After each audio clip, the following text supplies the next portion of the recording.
নমস্কার, সবাই কেমন আছেন? কেয়ার ঘরকন্যায় সকলকে স্বাগত। আজ আমি রান্না করব মোচার চপ। সন্ধ্যাবেলার টিফিনে দারুণ জমে যাবে। আর এই চপটা আমি কিভাবে করছি সেই রেসিপিটা তোমাদের সাথে শেয়ার করে নেব। কড়াইতে এখানে 4 থেকে 5 চামচ মতো তেল নিয়ে নিয়েছি। তেলটা এখানে গরম হয়ে গেছে। এবার এর মধ্যে দিয়ে দেবো অল্প একটু গোটা জিরা ফোড়ন। জিরাটা হালকা লাল লাল হয়ে আসলে এর মধ্যে দিয়ে দেবো 7-8 কোয়া মতো রসুন থেতো করে নিয়েছি। রসুনটা হালকা লাল লাল হয়ে গেলে এর মধ্যে দিয়ে দেবো 2টো পেঁয়াজ কুচি। পেঁয়াজটা হালকা ভেজে নেব। পেঁয়াজ ভাজা হয়ে গেছে। এবার এর মধ্যে দিয়ে দেবো ছোট একটা টমেটো কুচি। টমেটোটা হালকা নাড়াচাড়া করে এর মধ্যে দিয়ে দেবো লবণ, যাতে এগুলো সব নরম হয়ে আসে। লবণটা দিয়ে সবগুলো একসাথে ভালো করে একটু নাড়াচাড়া করে নেবো। এবার এর মধ্যে দিয়ে দেবো অল্প একটু চিনি। চিনিটা কিন্তু আমি স্বাদের জন্যই দিয়ে দিচ্ছি। সবজিগুলো আমি একসাথে ভালো করে নেড়ে নেবো। এবার এর মধ্যে দিয়ে দেবো 1 চামচ লঙ্কা বাটা, 1 চামচ আদা বাটা। ঝালটা কিন্তু অবশ্যই আপনাদের স্বাদ মতো দেবেন। দিয়ে দেবো 1 চামচ জিরার গুঁড়ো, অল্প একটু হলুদ দিয়ে সবকিছু আমি একসাথে ভালো করে নাড়াচাড়া করে কষে নেবো। এবার এর মধ্যে দিয়ে দেবো অল্প একটু নারকেল কোড়া। নারকেল কোড়াটা দিলে চপের টেস্টটা বেটার হয়। নারকেল কোড়াটা দিয়ে আমি সবগুলো একটু ভালো করে নাড়াচাড়া করে এর মধ্যে দিয়ে দেবো সিদ্ধ করে রাখা মোচা দিয়ে এবার সব কিছু একসাথে ভালো করে নাড়াচাড়া করে আমি কষিয়ে নেব।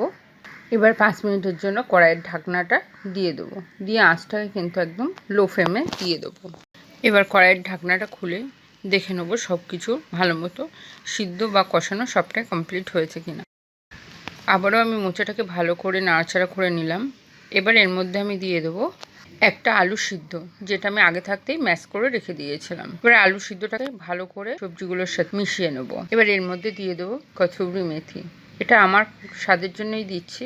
এটা খেতে কিন্তু চপে দারুণ লাগে, ওই জন্য আমি দিলাম। এবার এর মধ্যে দিয়ে দিলাম অল্প একটু ধনেপাতা কুচি। নাড়াচাড়া করে নেবো। এখানে কিন্তু মোচার চপের জন্য পুর রেডি হয়ে গেছে। এবার এর মধ্যে অল্প একটু বাদাম দিয়ে দিলাম। বাদামগুলো আমি হাফ হাফ করে রেখে দিয়েছিলাম। বাদামটা দিয়ে আবারও সব একসাথে মিশিয়ে নেব। এবার আমি একটা নামিয়ে রাখবো। এখানে মোচা কিন্তু ঠান্ডা হয়ে গেছে। এবার একটু মেখে নিয়ে অল্প একটু করে নিয়ে গোল করে নেব। এবার আমি আমার মতো পছন্দ মতো শেপ দিয়ে নিলাম। এটা তাড়াতাড়ি হয়, ওই জন্য আমি এই শেপটাই দিলাম। আপনারা আপনাদের মন মতো শেপ দিয়ে নেবেন। এগুলো রেডি হয়ে গেছে।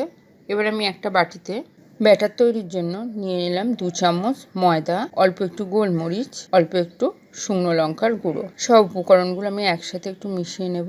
এবার কিন্তু অল্প অল্প করে জলটা দিয়ে ব্যাটারটা রেডি করতে হবে। আমার ব্যাটারটা রেডি হয়ে গেছে।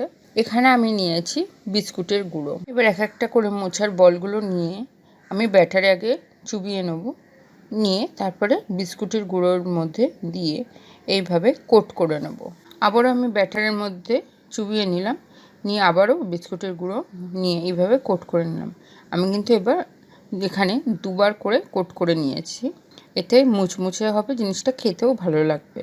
এখানে কড়াইতে বেশ খানিকটা তেল দিয়ে গরম করে নিয়েছি। তেলটা গরম হয়ে গেছে। এবার এর মধ্যে আমি এক এক করে মোচার চপগুলো দিয়ে দেবো। এবার একটা খুন্তির সাহায্যে আমি ওপরে একটু অল্প অল্প করে তেল দিয়ে দিচ্ছি, যাতে আমাকে বড়াগুলো উল্টাতে সুবিধা হয়, না ভেঙে যায়। একটু আস্তে আস্তে জিনিসটা করতে হবে।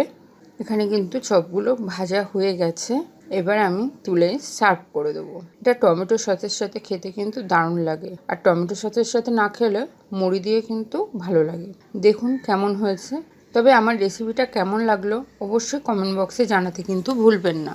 আর যদি রেসিপিটা ভালো লেগে থাকে অবশ্যই একটা লাইক আর শেয়ার করে দেবেন। আমার চ্যানেলটি সাবস্ক্রাইব করে নিতে কিন্তু ভুলবেন না। তাহলে আজ এই পর্যন্তই থাক। আবার দেখা হবে নতুন কোনো রেসিপি নিয়ে।